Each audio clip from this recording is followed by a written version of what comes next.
మన గుండె arteries black అయితే ఏమవుతుందో మీకు తెలుసా? అసలు ఈ సమస్య ఎలా మొదలవుతుందో ఇప్పుడు చూద్దాం. ఇది ప్లాక్ పేరుకుపోవడంతో మొదలవుతుంది. ప్లాక్ అంటే కొవ్వు మరియు కొలెస్ట్రాల్ కలిసి ఆర్టరీ గోడలపై నెమ్మదిగా పేరుకుపోవటం. కాలక్రమేణా ఈ ప్లాక్ పెరుగుతూ పోయి రక్తం ప్రవహించే మార్గాన్ని చాలా సన్నగా మార్చేస్తుంది. దీనివల్ల గుండెకు అందాల్సిన రక్త సరఫరా తగ్గిపోతుంది. ఈ విషయాన్ని తెలుసుకోవడం చాలా అవసరం, ఎందుకంటే ఆర్టరీలో ఉండే ఈ ప్లాక్ ఎప్పుడైనా చిట్లి అకస్మాత్తుగా హార్ట్అటాక్కు దారితీయవచ్చు. ఇలాంటి సమయంలోనే బెలూన్ యాంజియోప్లాస్టీ అనే చికిత్స చేస్తారు.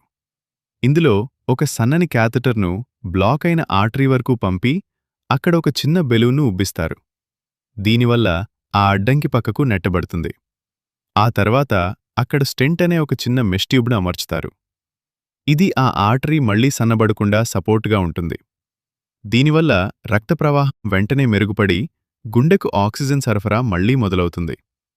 మీకు ఈ వీడియో నచ్చితే లైక్ చేయండి మరియు షేర్ చేయండి.